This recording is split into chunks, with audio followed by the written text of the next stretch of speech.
मेरे वरिष्ठ सहयोगी शैलेश रंजन इस वक्त हमारे साथ हैं। शैलेश जी, सबसे पहले तो इस हिजाब पहनना इस्लाम में जरूरी नहीं और सभी याचिका खारिज, इसका मतलब आप हमारे दर्शकों को बताएं।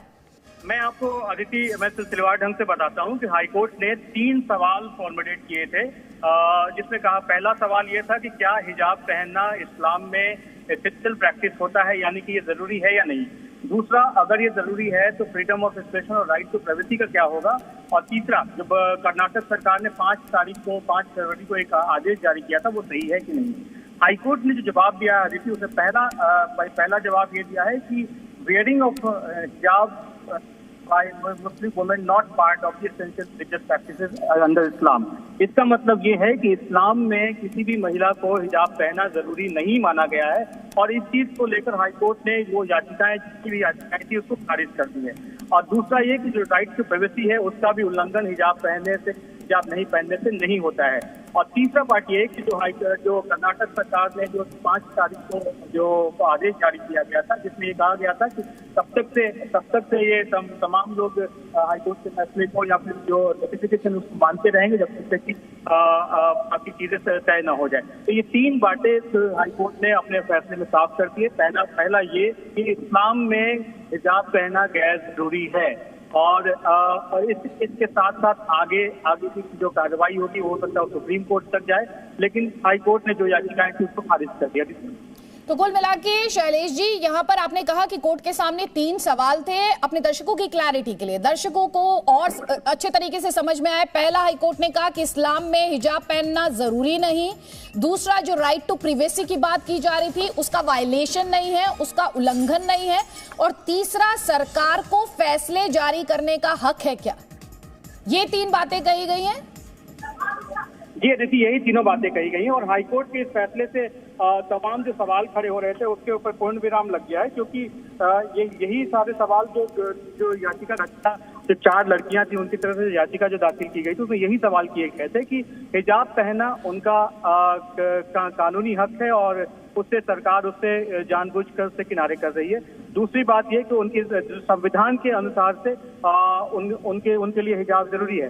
हाईकोर्ट ने अपने दोनों पार्ट में ये बात बिल्कुल तय कर दिया है कि न तो इस्लाम में जरूरी है और न ही संविधान है जिसके तहत इसमें हिजाब पहनने की जरूरत होगी।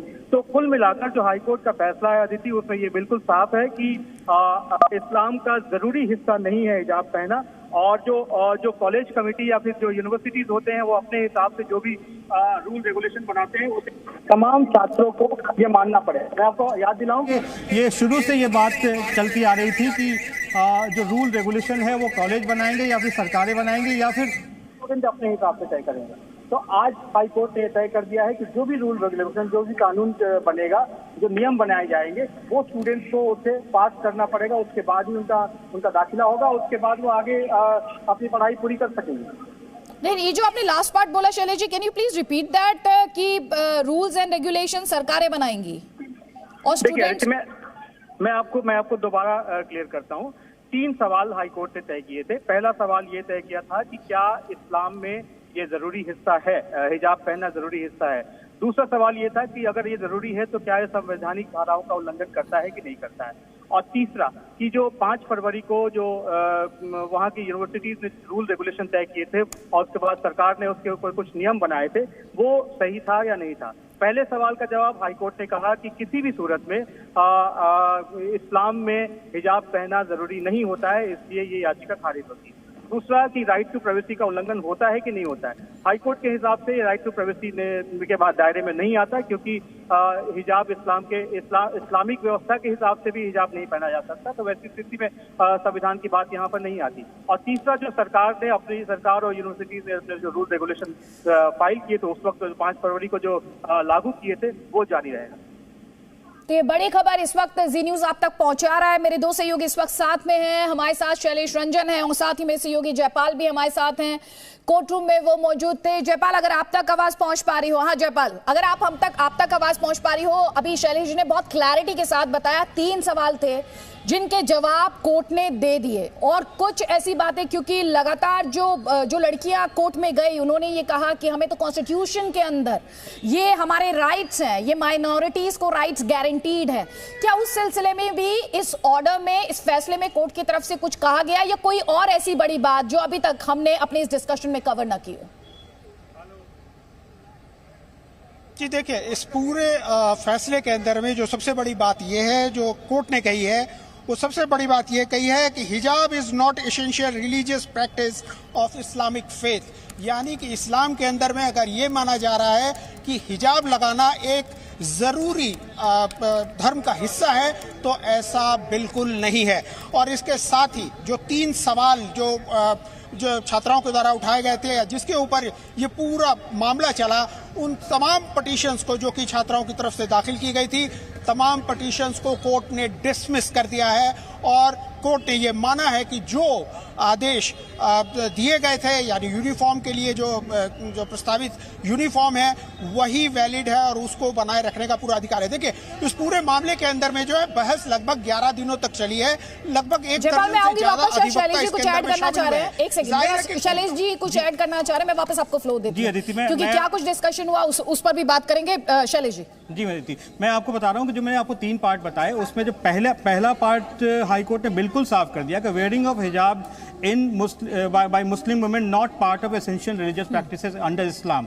इसका मतलब यह है कि जितनी तरह की जो बातें चल रही थी पूरे देश भर में, आप अगर उस वक्त की कंट्रोवर्सी को याद करें तो 2 धड़े थे जो लगातार इस बात को कह रहे थे कि इस्लाम का पार्ट है हिजाब पहनना। हाई कोर्ट ने बिल्कुल ये तय कर दिया, बिल्कुल साफ कर दिया है कि जो भारत में संवैधानिक परंपरा है, संविधान की जो धाराएं हैं, उन धाराओं के तहत हिजाब पहनना न तो इस्लाम का हिस्सा है, न ही संविधान के हिसाब से हिस्सा है। और तीसरी जो सबसे अहम बात यह है कि जो कॉलेजेस या फिर यूनिवर्सिटीज ने जो अपने रूल रेगुलेशन बनाए हैं, जो ड्रेस कोड प्रिस्क्राइब किया है, ड्रेस कोड बनाया गया है, उस ड्रेस कोड को हर कॉलेज को, हर इंस्टीट्यूट को पालन करना पड़ेगा। मैं आपको याद दिलाऊं कि जब हाई कोर्ट ने अपना अंतरिम आदेश जो दिया था, उसमें इस बात का जिक्र किया था कि जिन कॉलेजों में जिन कॉलेजों में जो ड्रेस पहनने के ड्रेस कोड की परंपरा लागू है, वो हमारे आखिरी आदेश आने तक लागू रहेगी। आज हाई कोर्ट के इस फैसले के आने के बाद जो कि हाई कोर्ट का आखिरी फैसला है, अब ये बिल्कुल तय हो गया। पहली बात ये कि इस्लाम में कहीं भी ये नहीं लिखा हुआ है कि हिजाब पहनना एक उनका अधिकार बनता है, ना ही संविधान के हिसाब से ये कहीं है कि हिजाब पहनना उनका मुस्लिम लड़कियों का या मुस्लिम महिलाओं का अधिकार बनता है। मैं आपको बार बार ये बताना चाहता हूं कि ये सिर्फ और सिर्फ इंस्टीट्यूशंस के लिए है, कॉलेज और स्कूल्स के लिए। जो आदेश हाईकोर्ट का जो पारित हुआ वो सिर्फ वहीं तक सीमित है, ये कहीं नहीं है कि बाकी हिजाब पहनने के लिए हाईकोर्ट ने। इस वक्त हमें रिएक्शन मिल रहा है, जरा वो सुनते हैं। ज्ञान अर्जन करना यही काम है, इसलिए सब छोड़ के अच्छे एक माहौल में, न हिंदू न मुस्लिम न कोई जातिवाद नहीं है, कुछ नहीं है, सब मिलके एक होके हम सब पढ़ाई करें और कोई इसके बाद इसका विवाद न हो जाए, यही मैं प्रार्थना सबसे संबंधित लोगों से करता हूँ। संसदीय बोर्ड मैं वो कहता हूँ। आज तो केंद्रीय मंत्री कह रहे हैं कि अब इससे आगे बढ़ा जाए और इस विवाद से आगे बढ़ने का वक्त आ गया। मेरे 2 सहयोगी लगातार साथ में, हम आपको ये भी बता रहे हैं, हिजाब विवाद पर कर्नाटक हाईकोर्ट का फैसला आ गया है। सरकार के पास हिजाब जो ड्रेस कोड है उसको डिसाइड करने की पूरी पावर है, और सीधे मतलब है जिस तरह से याचिकाओं को खारिज किया गया है, जैसे कि मेरे सहयोगी शैलेश जी बता रहे हैं। शैलेश जी, आपने अभी एसेंशियल रिलीजियस प्रैक्टिस का जिक्र किया और साफ कहा गया कर्नाटक हाईकोर्ट द्वारा कि एक एसेंशियल रिलीजियस प्रैक्टिस नहीं है, क्योंकि अगर हम जाएं, जिस तरह से आपने 2 धड़ों का जिक्र किया, उस दौरान एक बड़ी दलील ये भी दी गई, जब देश में सिखों को पगड़ी का अधिकार है तो फिर मुस्लिम लड़कियों को हिजाब का अधिकार क्यों नहीं है? और तब बड़ा सवाल यही था एसेंशियल रिलीजियस प्रैक्टिस। इसे भी कर्नाटक हाई कोर्ट ने सेटल कर दिया है। देखिए, बिल्कुल ये सेटल कर दिया। मैं आपको पहले से इस बात को याद दिलाऊं कि जब ये हाई कोर्ट में जो पूरा मामला 11, जैसा जयपाल ने कहा, 11 दिन तक ये मामला चला था, हर बार इसी बात को लेकर दलील दी जाती रही कि ये एक इंटीग्रल पार्ट है, हिजाब पहना मुस्लिम महिलाओं का अधिकार है। और ये सरकार की तरफ से या फिर इंस्टीट्यूशंस की तरफ से ये बार बार कहा गया कि ये पूरी सारी मुस्लिम महिलाओं के लिए नहीं है। ये सिर्फ और सिर्फ जो कॉलेज में प्रिस्क्राइब ड्रेस कोड है, अगर कोई भी स्टूडेंट, कोई भी छात्र या छात्रा अगर आता है तो उसको रूल को फॉलो करना पड़ेगा, उस ड्रेस को फॉलो करना पड़ेगा। और इस चीज़ को संवैधानिक व्यवस्था बनाते हुए दूसरी पार्टी लगातार कोशिश ये करती रही कि किसी तरीके से संविधान के अंदर में मामला जाए और फिर वो लार्जर बेंच को जाए। मैं अभी भी बता रहा हूं कि ये मामला अब चैलेंज होगा, चैलेंज होने के बाद सुप्रीम कोर्ट में आएगा, हो सकता है सुप्रीम कोर्ट में दोबारा वो सुनवाई शुरू हो। लेकिन हाई कोर्ट ने जो मामला जो पॉइंट सेटल किया है आज की तारीख में, वो ये सेटल किया है कि इंटीग्रल पार्ट नहीं है, यानी कि अभिन्न हिस्सा जिसे कह सकते हैं कि मुस्लिम लड़कियों का हिजाब पहनकर स्कूल जाना या कॉलेज जाना एक इंटीग्रल पार्ट इस्लाम में नहीं है। दूसरा, संविधान की धाराओं का उल्लंघन नहीं करता है। और तीसरा, किसी भी राज्य सरकार को या केंद्र सरकार को अपना रूल रेगुलेशन बनाने का अधिकार है, चाहे वो इंस्टीट्यूशंस हो या फिर स्वायत्त संस्थाएं हो। क्योंकि बीच में जब हाईकोर्ट की सुनवाई चल रही थी तो ये भी सवाल खड़े हुए थे कि ये सिर्फ उसी इंस्टीट्यूट के लिए लागू हुआ है जिस इंस्टीट्यूट में ये मामला शुरू हुआ, उडुपी की जगह से ये शुरू हुआ था, वही के लिए। हाईकोर्ट ने इसको क्लैरिफाई किया था कि नहीं, ये पूरे कर्नाटक राज्य में लागू है। और आज का ये फैसला बिल्कुल साफ हो गया है कि पूरे कर्नाटक में अगर कोई इंस्टीट्यूशन, या वो स्कूल हो या कॉलेज हो या फिर स्वायत्त संस्थाएं अगर कोई इंस्टीट्यूशन चलाती हो, तो वहां पर हाई कोर्ट का ये फैसला लागू होगा। मैं आपको बताऊं कि ये सिर्फ अभी हाई कोर्ट का ऑपरेटिव पार्ट है। आपसे थोड़ी देर बाद में जजमेंट की पूरी कॉपी जब आएगी, उसमें पढ़ने के बाद ये भी तय होगा कि हाई कोर्ट के फैसले में और कौन कौन सी बड़ी बातें कही गई हैं जिसको लेकर दोनों पार्टियों की तरफ से जिक्र किया गया था। और तीसरी जो सबसे अहम बात होगी अदिति, कि क्या दोनों पार्टियां इस फैसले से संतुष्ट हैं। जो राज्य सरकार है, राज्य सरकार की बातों को माना गया है, तो क्या दूसरी पार्टी जो 4 छात्राएं जिस मामले को लेकर हाईकोर्ट गई थी, क्या वो सुप्रीम कोर्ट नहीं जाएंगी? क्योंकि बीच में जब सुनवाई चल रही थी, हाईकोर्ट ने जब अंतरिम आदेश दिया था, उसी वक्त चारों लड़कियों ने सुप्रीम कोर्ट में का दरवाजा खटखटाया था कपिल सिब्बल के जरिए। लेकिन सुप्रीम कोर्ट ने कहा कि हम इस मामले की मॉनिटरिंग कर रहे हैं और जब हाईकोर्ट अपना फैसला देगा उसके बाद हम देखेंगे। तो ये सारी संभावनाएं यहाँ से खुली हुई हैं अदिति। बिल्कुल संभावनाएं खुली हुई हैं। और जैसा कि आपने खुद ही ये बात हाईलाइट की और दर्शकों का ध्यान उस ओर ले गए कि कैसे कांग्रेस पार्टी द्वारा जो था वो इस मामले को सुप्रीम कोर्ट में उठाने की कोशिश की गई थी। तो हम आपको ये बड़ी खबर दिखा रहे हैं, कर्नाटक हाईकोर्ट अपना फैसला सुना चुका है। कई खास मेहमान आपको लगातार दिखाई दे रहे हैं, मेरे सहयोगी भी साथ में, ताकि इस ऑर्डर को बहुत डिटेल में आपको समझा सके। जयपाल, जल्दी से हमारे दर्शकों को बताइए कि एक तरफ ये जो पॉलिटिकल डिस्कोर्स रहा, इलेक्शन डिस्कोर्स का ये अहम हिस्सा रहा, असदुद्दीन ओवैसी ने हिजाबी पीएम की बात कर दी थी, तो आज वो जो इस तरह के स्टेटमेंट्स दे रहे थे, कहीं ना कहीं उनके लिए सेटबैक है। लेकिन कोर्ट में और क्या बड़ी बातें हुई और कितने दिन इस पर, 11 दिन इस पर सुनवाई हुई, किस तरह की दलीलें पेश की गई?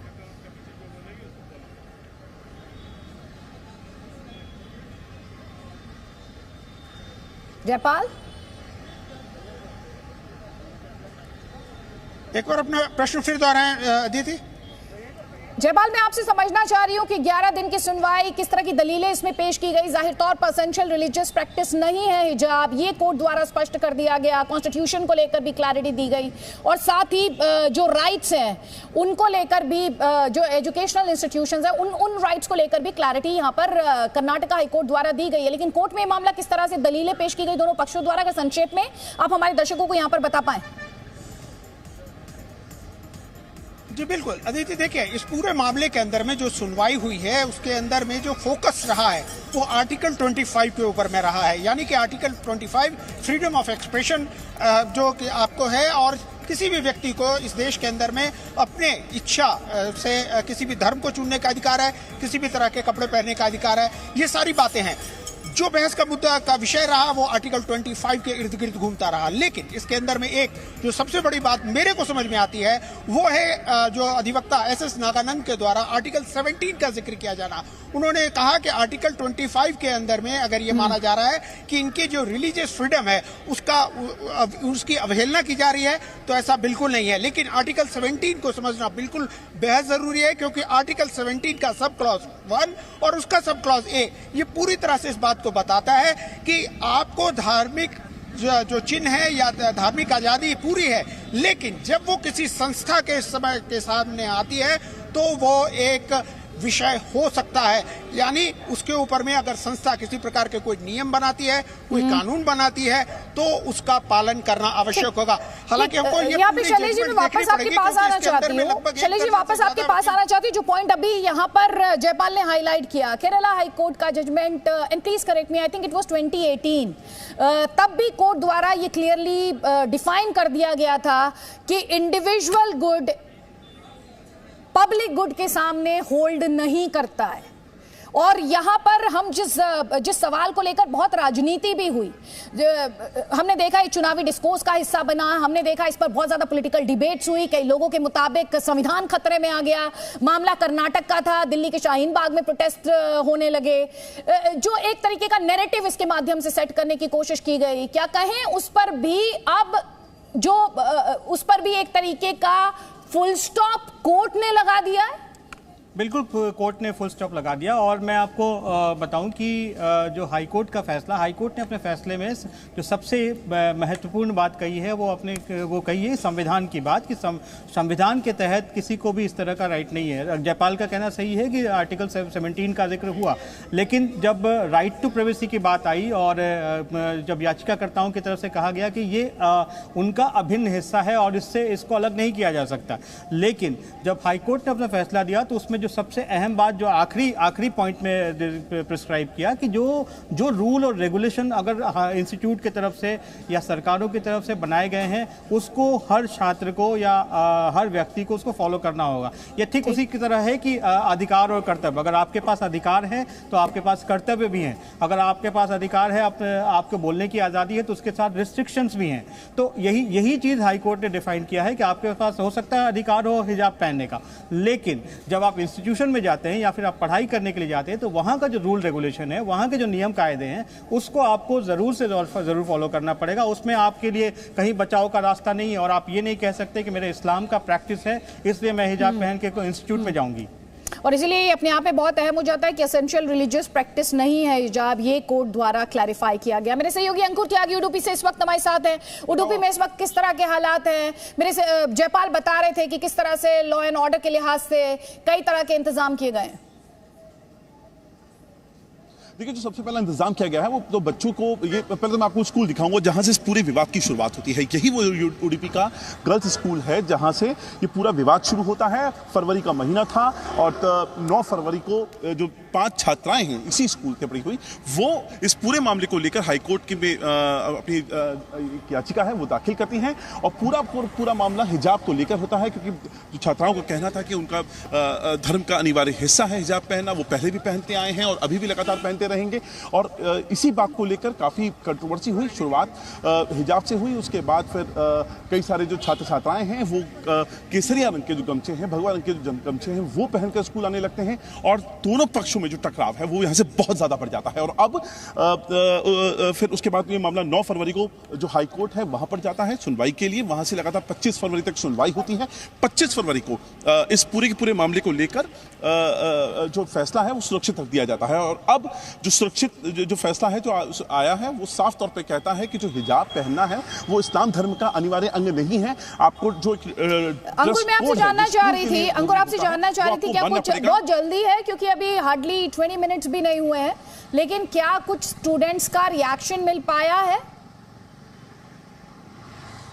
देखिए, फिलहाल तो स्कूल बंद है। एहतियातन तौर पे आप देख सकते हैं स्कूल को बंद रखा गया है। पुलिस वाले जो हैं वो फिलहाल यहाँ पर सुरक्षा की दृष्टि से अंदर यहाँ पर बिठा दिए गए हैं। तो उनको लगता है शायद लॉ एंड ऑर्डर की प्रॉब्लम हो सकती है। जैसे जैसे दिन बढ़ेगा यकीनन तौर पर जो दोनों पक्ष हैं उनकी तरफ से अपना पक्ष सामने आना शुरू हो जाएगा। लेकिन फिलहाल पुलिस ने इस पूरे के पूरे इलाके को, खासतौर पर स्कूल जो प्रेमिसेस के अलावा इस पूरे इलाके में आपको कई जगह पर इसी तरह का पुलिस का बंदोबस्त दिख जाएगा। पुलिस को लगता है कि कहीं ना कहीं लॉ एंड ऑर्डर की प्रॉब्लम हो सकती है, इसीलिए फिलहाल छात्र शैलेश जी, हमने देखा एक बड़ी बहस रही हिजाब, जैसा कि मैंने पहले भी कहा, चाहे वो पॉलिटिकल पार्टीज की पोल पिच रही हो, चाहे वो पॉलिटिकल डिस्कोर्स रहा हो, आरोप प्रत्यारोप, जानबूझकर इस मामले को तूल देने की कोशिश की जा रही है। तो जो लोग ये कह रहे थे कि हिजाब उनका फंडामेंटल राइट है और गारंटीड है कॉन्स्टिट्यूशन में आर्टिकल 25 ऑनवर्ड्स, जो माइनॉरिटीज को के राइट्स गारंटीड है, जो ये दुहाई दे रहे थे, जो संविधान को खतरे में बता रहे थे, जो संविधान के साथ कॉम्प्रोमाइज की बात कर रहे थे, जो कह रहे थे कि हिजाबी पीएम देश को मिलेगा, उन सब के लिए इसे क्या सेटबैक के तौर पर ना देखा जाए?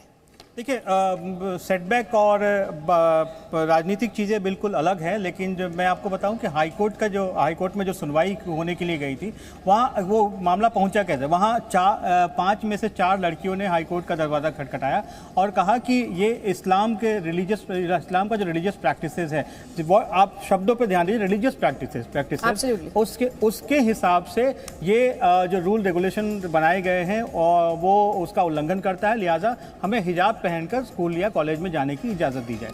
ये मामला सुनवाई होते होते 11 दिन की सुनवाई के बाद जब हाईकोर्ट का फैसला रिजर्व हुआ, उस वक्त भी दोनों पार्टियों की तरफ से यही बातें कही जाती रही। और जो जयपाल ने कहा, उसमें एस नागानंद का जो स्टेटमेंट था वो बहुत बारीकी से वो बुना गया था, जिसमें एक बात उन्होंने ये भी कही थी कि अगर मान लीजिए कहीं पर अजान हो रहा हो और एक व्यक्ति ड्राइव कर रहा हो, वो गाड़ी क्या सड़क पर खड़ी करके और वो नमाज के लिए चला जाए और उसके बाद फिर उस दौरान में क्या ट्रैफिक पुलिस वाला उसको रोकेगा नहीं? क्या ये इस्लाम का रिलीजियस प्रैक्टिस का एब्सोल्यूट राइट है या नहीं है? ये तमाम बातें उस दौरान में हुई थी और उसके बाद हाईकोर्ट ने जो फैसला दिया है, उसमें मैं आपको बार बार एक ही पॉइंट पर लेकर जाना चाहता हूं कि एक है इस्लाम में रिलीजियस प्रैक्टिसेस, जो कि आपको पर्सनल लॉ में जाएगा, और दूसरा जो कि संवैधानिक धाराओं के हिसाब से क्या ये सही था या नहीं था। सरकार रूल रेगुलेशन बनाने के बाद तीसरे पार्ट में आती है, जो कि छोटी बात है।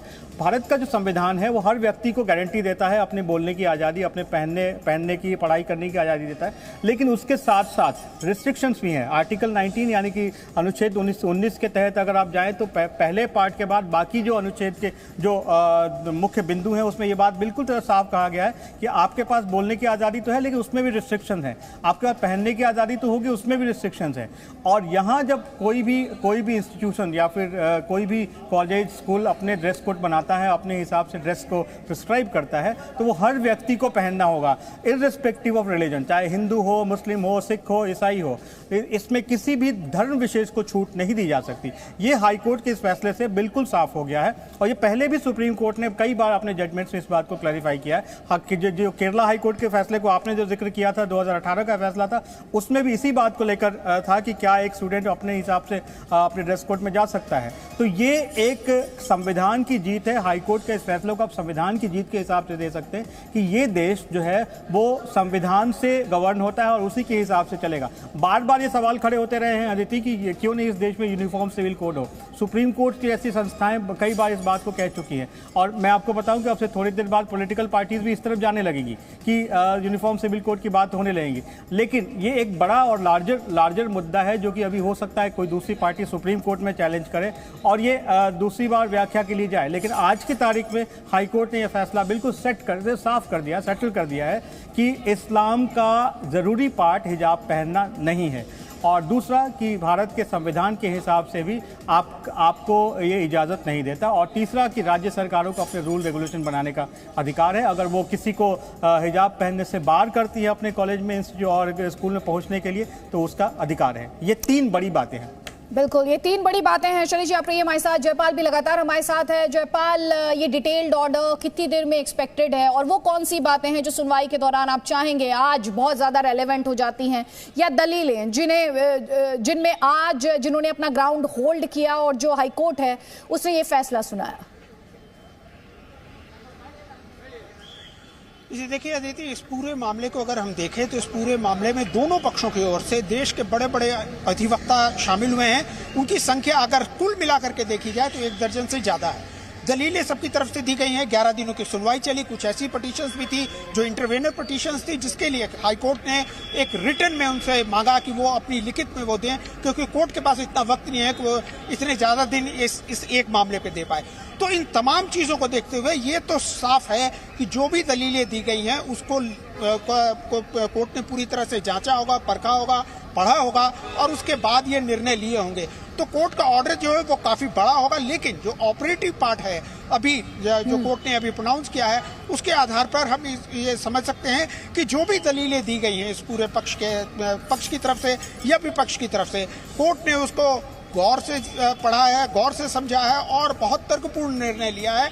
और शायद इसीलिए इतना वक्त लगा है कोर्ट को इस निर्णय पे आने का, क्योंकि कोर्ट ने ऑर्डर जो है 25 फरवरी को ही रिजर्व कर लिया था और आज 15 मार्च को इसका प्रोनाउंसमेंट हुआ है। तो एक तरह से आप समझा जा सकता है कि इस विषय के ऊपर में कोर्ट ने कितना वक्त लगाया है, कि पूरी बारीकी से चीजों को समझा और उसके बाद ये एक अहम फैसला दिया है। मैंने शुरू में ही कहा कि शुरुआत ही इस पूरे मामले की हुई कि आर्टिकल 25 का उल्लंघन हो रहा है, यानी जो फ्रीडम ऑफ रिलीजन है, फ्रीडम ऑफ एक्सप्रेशन है, उसका उल्लंघन हो रहा है। लेकिन जो कोर्ट का फैसला है, जाहिर तौर पे हमें भी इस बात की बड़ी उत्सुकता है कि हम वो देखें कि कोर्ट ने किस आधार पर इस पूरे निर्णय पर पहुंची है कि हिजाब जो है वो इस्लामिक रिलीजियस प्रैक्टिस का हिस्सा नहीं है। और शैलेश जी, ये जो इस्लामिक रिलीजियस प्रैक्टिस या एसेंशियल रिलीजियस प्रैक्टिस अगर कहें, जो 3 सवाल जो कोर्ट के सामने थे, मौलाना अली कादरी इस वक्त हमारे साथ हैं, लेकिन आऊंगी मैं कादरी साहब उससे पहले, क्योंकि ये बड़ा फैसला है और दर्शकों को इसे और क्लैरिटी के साथ समझाना, सरल भाषा में समझाना बहुत ज़्यादा ज़रूरी है। 3 सवाल थे, लेकिन उसमें सबसे एसेंशियल सवाल या सबसे फंडामेंटल सवाल यही था शायद एक तरीके से, अगर तीनों सवालों के जवाब में देखा जाए, क्या हिजाब इस्लामिक एसेंशियल रिलीजियस प्रैक्टिसेस का हिस्सा है, लाइक टर्बन फॉर सिख्स? देखिए, अगर हाई कोर्ट ये कह देता कि हिस्सा है, तो वैसी स्थिति में बाकी दोनों सवालों की ज़रूरत ही नहीं पड़ती, क्योंकि फिर वो उन दोनों की व्याख्या की ज़रूरत नहीं थी। हाई कोर्ट ने जब ये कहा कि ये एसेंशियल रिलीजियस प्रैक्टिसेस का हिस्सा नहीं है हिजाब पहना इस्लाम में, तब बाकी दोनों सवाल पिक्चर में आते हैं। और हाई कोर्ट ने अपने बहुत ही केयरफुली इसको ड्राफ्ट किया है कि पहला सवाल का मतलब ये होगा, जवाब ये होगा, दूसरे सवाल का मतलब ये होगा कि आप जो संविधान की धाराओं के हिसाब से आपकी राइट टू प्राइवेसी का उल्लंघन नहीं होता है, क्योंकि बार बार ये याचिकाकर्ताओं की तरफ से कहा गया था कि उनकी जो निजता है वो उससे छीनी जा रही है। और इस्लाम में इस बात को हमेशा कहा गया है कि महिला का चेहरा जो है ढका होना चाहिए। इस बात को लेकर हाई कोर्ट ने बिल्कुल साफ कर दिया है कि इस्लाम का इंटीग्रल पार्ट नहीं है। मैं आपको बताऊं कि इसके वाइडर रेमिफिकेशन है। आने वाले टाइम में जब इसकी व्याख्या की जाएगी, हाई कोर्ट के फैसले की व्याख्या की जाएगी, तो उसका इम्पैक्ट जो है वो बाकी जगहों पर भी जा सकता है, क्योंकि जब ये बक्से में से ये चीज़ निकल के आया कि ये रिलीजियस प्रैक्टिसेस का हिस्सा नहीं है, तो जो मुस्लिम लड़कियां हैं वो इस बात को बाकी जगहों पे सवाल करेंगी, जब स्कूल में मुझे हिजाब पहनकर नहीं जाना तो मैं बाकी जगह क्यों जाऊं। इस तरह के सवाल जो हैं वो उससे रूबरू होना पड़ेगा पूरे मुस्लिम समाज को भी। और भारत की संविधान इस बात की गारंटी भी देता है कि हर महिला को अपने अधिकारों के हिसाब से, अपने विचारों के हिसाब से उसको जीने की आज़ादी है।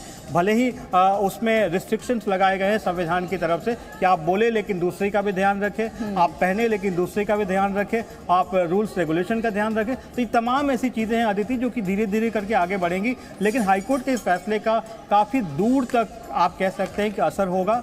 धीरे धीरे ही सही, लेकिन असर होगा इसमें। Presenting B News app available on Google Play and App Store. Download it now.